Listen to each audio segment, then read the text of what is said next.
Mais le ministère de la femme, ministère gender, malheureusement, il peut continuer à faire fi de cette recommandation-là. Et ça va madame-là peut laisser comme ça même. Nous avons 22 à l'époque, et nous avons dit qu'on finit décédé là-dedans.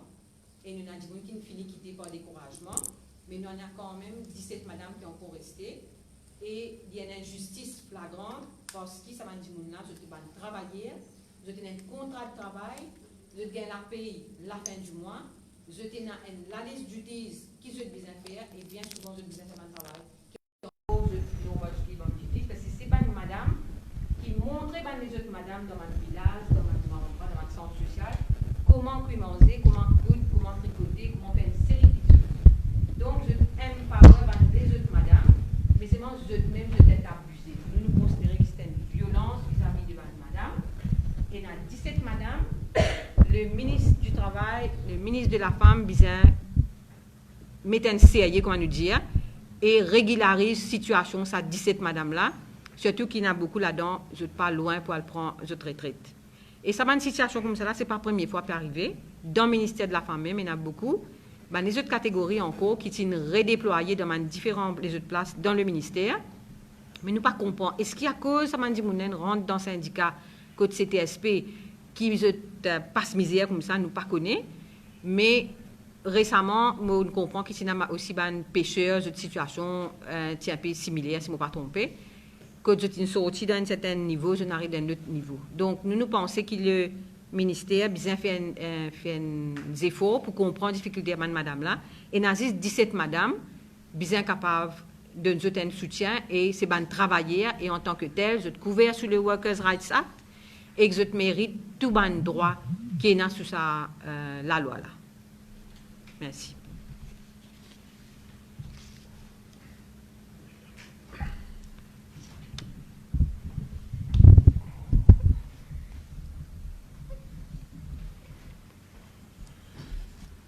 Nous avons quelques jours de la célébration du World Day for Decent Work, le 7 octobre.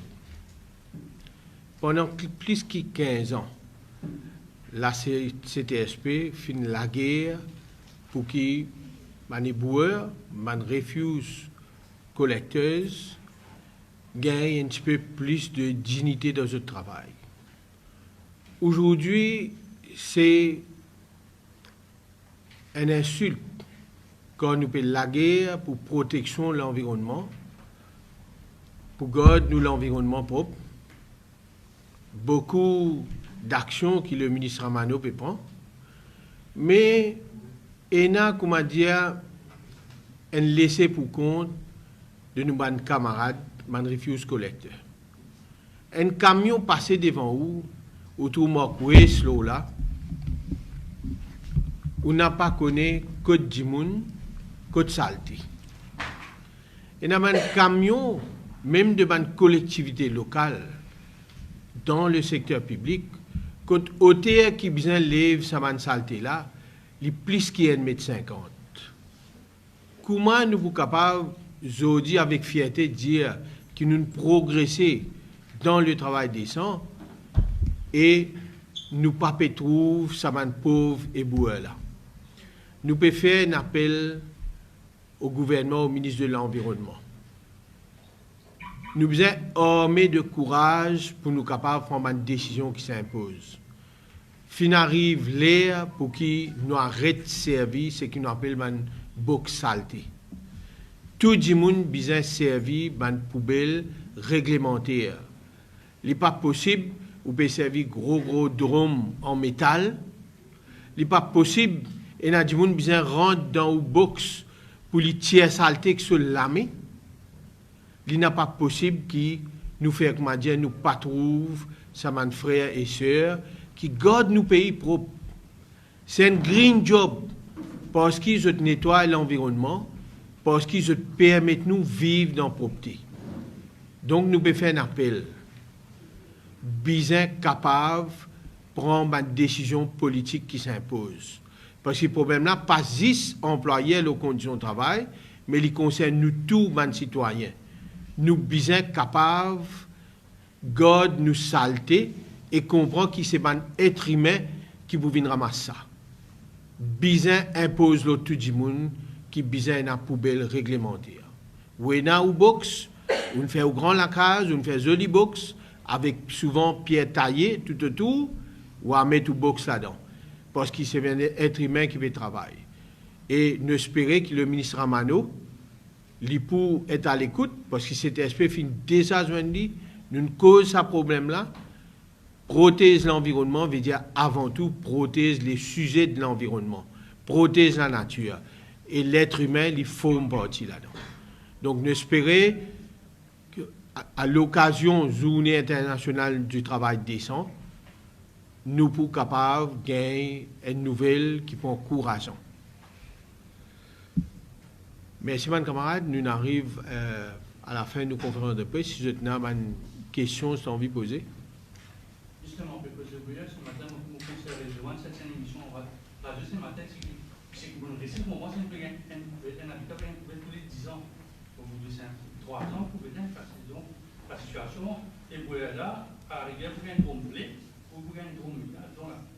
Et une partie de quoi la municipalité, aussi le gouvernement et l'environnement, ils étaient sur le travail. Un poubelle, pas un poubelle, pour 10 ans. Non, moi, ma question est simple. Souvent, des fois, distribution poubelle, c'est une espèce de stratégie politique pour capable faire bonne figure vis-à-vis de mes citoyens. Mais combien de temps nous vous cacher derrière mes politiciens et nous pas prendre en considération que ce n'est pas un être humain qui vient ramasser nous saleté? Est-ce qu'il nous besoin d'attendre la municipalité de nous une poubelle pour nous mettre nous saleté dans une poubelle? On bien dit à là, il y a un drôme plastique, un produit recyclé qui vendait 50 roupies, 75 roupies au marché. Parce qu'il y a un être humain, un djimoun qui se respecte, li pas capable, li pas, li, en attendant qu'il peut dire décider pour donner une poubelle, li mettre ce saleté dans une poubelle. Moi pas dire ou non. Oui, il y a un petit peu de responsabilité, ou peut payer taxes, ou bien, li ti bon nous gagne une poubelle. Mais il y a beaucoup d'affaires qui plient important. Ce qui est plus important, c'est reconnaître que c'est un être humain qui vient ramasser sous saleté. Pas besoin de mettre blâme là, les politiciens, pas de nous poubelle. Parce qu'il y a nos familles, il y a nos familles, n'importe qui c'est dans sa famille, travaille comme un boueur. Mais vous avez une considération pour eux avant. Arrête de casser derrière la poubelle.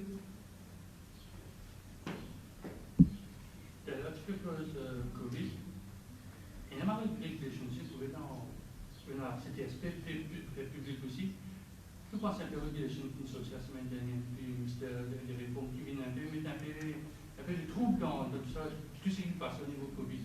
Toute bonne régulation qui peut sortir, c'est une régulation qui émane depuis le ministère de la Santé, qui n'a pas une forcible pour nous, représentants travailleurs, parce qu'il n'est pas tombé sur le ministère du Travail. Nous avons une régulation qui sortit depuis le ministère du Travail, et pour rappel, depuis mars 2020, cet aspect qui même soumettre une proposal pour une régulation. Mais sa régulation-là, il n'est pas pour suffire parce qu'il y a une régulation qui pour de nous une section de la loi qu'il ne faudrait pas transgresser, mais on connaît très bien que le Covid-19, aujourd'hui, il peut changer tous les jours à cause bien capable, une fois pour toutes, et un protocole attaché avec une régulation qui protège Mantimoun. Là, en ce moment, nous donnons no man's land. Tantôt, on trouve régulation sortie par le ministère de la Santé pour travailler au secteur public. Pour travailler au secteur privé, n'a pas connu qui peut arriver, qui ne peut pas arriver. Nous, conscients, nous n'en parlons ça dans la presse, qui Business Mauritius, il fait une proposition, mais ça amène une proposition Business Mauritius là, pour une régulation, comment on peut dire. Protocole, beaucoup, nous connaissons qui va employé, peut exiger que tout le monde est obligatoire faire vaccin. Ça n'a jamais été d'accord qu'il y a ça dans une régulation, parce que vous êtes capable de faire distinction dans le secteur de travail. Et dans une exigencies of work, comment nous dire, qui impose vaccination, qui nous met un problème là, parce que je travaille avec des gens la santé, je travaille avec le public, mais on ne peut pas faire ça avec une hard and fast rule, qui tout le monde dans Maurice, du moment où on travaille, on a besoin de faire vaccin. Là, nous devons faire bien attention parce que mon fait que tout à là, et il y a un protocole, par exemple, dans le secteur tourisme, que je négocie, si moi, je viens travail, mon madame ou mon monsieur vient faire vaccin. C'est ridicule. Mais c'est un moment qui se peut choisir pour pousser l'agenda. Donc, nous parlons dans la bonne direction, nous espérons qu'il nous gagne un protocole qui couvre tout le monde. Parce que Covid-19, il a affecté tout le monde, ça. Pas secteur public ou secteur privé. En fait, il y a une défaillance. Défaillance, c'est qui, comme on nous dit en anglais, une holistic approach. Le ministère de la Santé tient ce protocole pour lui, mais il n'a pas guette sur conséquences de conditions de travail. Par exemple, il a décidé pour arrêter de faire test PCR. Il a décidé pour faire test rapide. Mais dans le secteur privé, qui obligation est un employeur pour faire test rapide? Pourquoi il n'y a aucune loi? Donc, si bien, ce comité qui réunit pour Covid-19 là, il y a aussi une discussion plus large avant une régulation. Je comprends que la maladie là peut progresser tellement vite, mais quand il a affecté les conditions de travail, mais il a affecté le travailleur doublement. C'est vrai qu'il va s'en aller pour une possible obligatoire. Tous les mois, des trois secteurs dans le secteur, les trois secteurs pour être obligés d'être vaccinés au moins une fois. Effectivement, dans le vaccin, il est libre, mais nous, au niveau CTSP, nous position bien claire, c'est qu'il y a des gens capables d'exercer ce droit pour ne pas vacciner. C'est ce droit, ça. Mais il ne faut pas au droit, il empiète les autres gens de sécurité. OK? Donc, si il y a des gens qui ont un problème de santé, il n'est pas capable de faire vaccin, bien capable de donner à ces gens-là l'opportunité pour dire, avec raison, moi, je ne peux pas faire vaccin. Je vais donner un simple exemple. Il y a la loi qui s'appelle Protective Shoes, Safety Shoes. Il y a des gens qui ont diabète, je ne suis pas capable de mettre style de capsules. Donc, je gagne papier et je suis médecin. Et le médecin là me dit, pour ça, des gens là, pas mettre style de capsules. Mais dans l'autre alternative, ça veut dire l'employeur, il est bien capable d'accommoder ça des gens là et non pas lui venir une chose expéditive pour mettre des hauts. Ça, loin de là. Tu veux aussi, en France, il y en a beaucoup qui posent beaucoup autour du pass sanitaire. Pensez, c'est devant la pause, un ministre posait que je peux travailler, une sorte de pass sanitaire. Effectivement, il y a beaucoup de choses qui nous peuvent suivre dans les autres pays, parce que les mondes entiers là-dedans. En tout cas, nous, ce que nous entendons, il paraît qu'il est devant la porte pour arrêter de donner combien de monde qui sont contaminés par jour. C'est le modèle singapourien. Singapour, il fait ça. Les autres pays, puis emboîtent les pas. Et Mauricie, très bientôt, va arriver là-dedans. Finalement, vous prenez un ordre mondial, comment pour gérer le Covid, parce que tout le pays, même les plus riches aujourd'hui, ne sont pas à l'abri.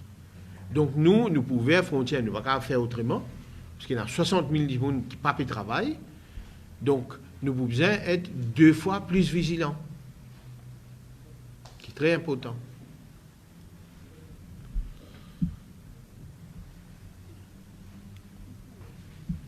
Si je pose la question.